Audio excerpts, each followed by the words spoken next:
အားလုံးပဲမင်္ဂလာပါကျွန်တော် BC ကွန်ပျူတာ online ထိန်းနေရမိကျေးဇူးပါတယ်ကျွန်တော်ဒီတခါမျှဝေပေးသွားမယ့်အကြောင်းအရာကြတော့ကျွန်တော်တို့ Microsoft Office Excel မှာကျွန်တော်တို့ computer ရဲ့ QR code တွေဒါမှမဟုတ်ကျွန်တော်တို့ barcode တွေပေါ့နော်အဲ့ဒါတွေကိုကျွန်တော်တို့ကဒီ Excel စက်ကွက်တွေထဲကိုဝင်လာအောင်ကျွန်တော်တို့ပြုလုပ်တဲ့နည်းကိုမျှဝေပေးမှာဖြစ်ပါတယ်သူကကြတော့ကျွန်တော်တို့ကဒီ online စီဖို့လုပ်တယ်ပေါ့နော် internet ဒါမှမဟုတ် wifi ရှိမှကျွန်တော်တို့လုပ်တော့မှာဖြစ်ပါတယ်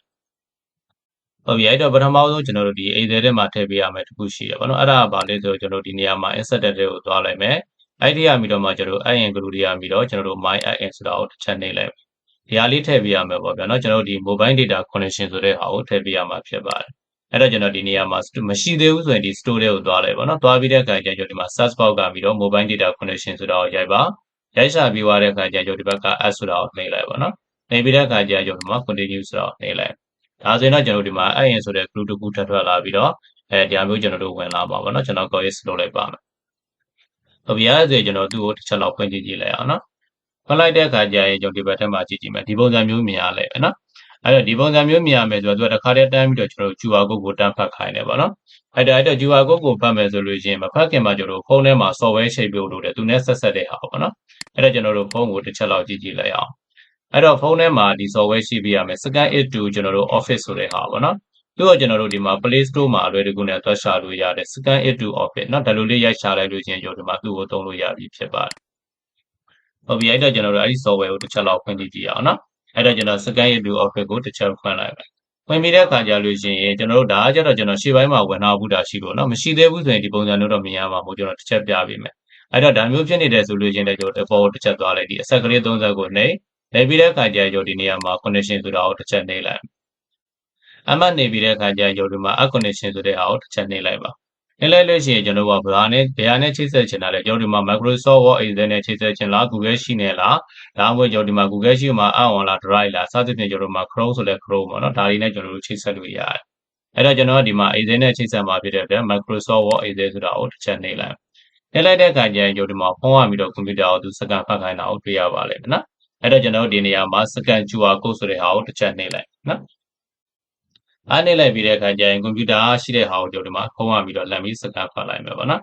်ဖုန်းထဲရပြီးတော့ကျွန်တော်စကန်ဖတ်တဲ့အခါမှာ Wi-Fi တော့ကျွန်တော်တို့ရှိဖို့လိုတယ်နော်ဒီနေရာမှာကျွန်တော်ငြိမ်ငြိမ်လေးထားပြီးတော့စကန်ဖတ်ကြည့်ကြည့်အောင်โอเคနော်ဒါဆိုရင်ကျွန်တော်တို့ဝင်သွားပြီဖြစ်တယ်တစ်ခုနဲ့တစ်ခုကျွန်တော်တို့ချိတ်ဆက်သွားပြီပေါ့နော်အဲ့တော့ချိတ်ဆက်သွားပြီဆိုတဲ့အခါကျတော့မှကျွန်တော်တို့ပြန်ပြီးတော့ဖတ်နဲ့ထားလိုက်ဒီမှာကျွန်တော်တို့ကြည့်ကြည့်လို့ရတယ်နော် Vivo Y07 ကျွန်တော်တို့ရဲ့ဖုန်း address ကဒီထဲကိုရောက်လာလိုက်အဲ့တော့ရောက်လာတဲ့အခါကျရင်ဒီနေရာမှာကျွန်တော်တို့က barcode ကိ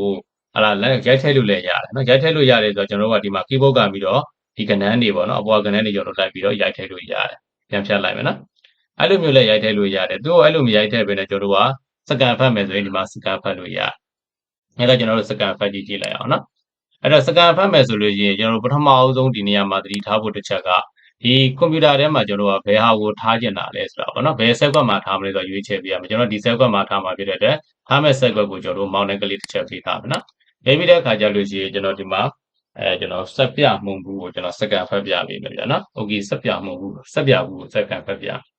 အဲ့တော့ကျွန်တော်ဒီမှာစကန်ဖတ်လိုက်နော်စကန်ဖတ်လိုက်တဲ့အခါကျရင်ဖုန်းထဲကိုအခုလိုမျိုးကျွန်တော်ဝင်လာလိုက်ဒီပုံစံမျိုးဝင်လာမယ်ဝင်လာတဲ့အခါကျရင်ကျွန်တော်ကဘာလုပ်ပေးဖို့လိုလဲဆိုတော့ဒီကနေပြီးတော့ send လုပ်ပေးရမှာဖြစ်ပါတယ်အဲ့တော့ကျွန်တော်ဒီမှာတစ်ချက်နှိပ်လိုက်ဒီမှာဝင်သွားတာကိုတွေ့ရလဲနော်နောက်တစ်ချိန်ကျွန်တော်ထပ်ပြီးတော့စကန်ဖတ်ပြပေးโอเคနော်ဒီတဲ့အခါကျရင်ကျွန်တော်ဖုန်းထဲရပြီးတော့ဒီမှာ send လုပ်ပေးလိုက်လို့ရတယ်ဒီနေရာပြီးတော့ send လုပ်လိုက်ဒါဆိုရင်တော့ဒုတိယတစ်ကြောင်းကိုကျွန်တော်တို့ဝင်သွားလိုက်နော်အဲ့လိုပဲကျွန်တော်တို့အခြားကျွန်တော်တို့ QR code တွေပါလိမ့်လဲရတယ်နော်ကျွန်တော်ဒီနေရာမှာနောက်တစ်ခါထပ်ပြီးတော့ဒီကကျွန်တော် note စီဘူးလေးကိုကျွန်တော်စကန်ဖတ်ပြပေးနော် note စီကူမှာရှိနေတဲ့ကျွန်တော်တို့ဒါ barcode ပေါ့နော် QR code မဟုတ်ကျွန်တော် barcode ကိုဖတ်နေတာဖြစ်တယ်နောက်ပြီးရင်ကျွန်တော်တို့ send လုပ်လိုက်ဒါဆိုရင် note စီဘူးရဲ့ကျွန်တော်တို့ barcode ကဒီထဲကိုဝင်လာမှာဖြစ်ပါတယ်ဒါကဘာဖြစ်လို့လဲဆိုတော့ကျွန်တော်ရှေ့ပိုင်းမှာ link ဖြစ်အောင်ကျွန်တော်ထည့်ထားတာရှိလို့ဒီ site ကွက်မှာเนาะဒါကြောင့်ကျွန်တော်တို့ကပြနေတာ link ပုံစံဖြစ်နေတယ်ဟုတ်ပြီအဲ့တော့ကျွန်တော်တို့နောက်တစ်ခုထပ်ပြီး QR code ကိုစကန်ဖတ်ကြည့်ကြရအောင်เนาะအဲ့တော့ QR code ကိုကြတော့ကျွန်တော်တို့ဘယ်လိုဖတ်လဲတစ်ချက်ကြည့်ကြည့်မယ်နော် QR code ကိုကျွန်တော်တို့ဖတ်ကြည့်ကြည့်ရအောင်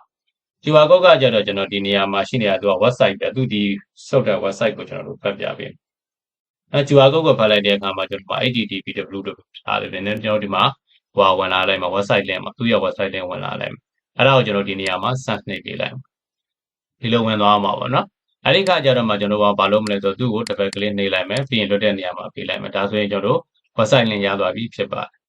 အဲ့တော့မှဒါလေးဆိုရင်ကျွန်တော်တို့ကဒါဘာကုတ်ပဲဖြစ်ဖြစ် QR code ပဲဖြစ်ဖြစ်ပေါ့နော်ဖုန်းထဲရပြီးတော့ကျွန်တော်တို့တစ်ဆင့်ဟလာလှမ်းပြီးတော့ကျွန်တော်တို့စကန်ဖတ်ပြီးတော့အိတ်တွေကိုထည့်သွင်းလို့ရမှာဖြစ်ပါတယ်အားလုံးလည်းအဆင်ပြေမယ်လို့ထင်ပါတယ်လွယ်ပါတယ်ဗျာနော်ဒါလေးသုံးပြပါတာ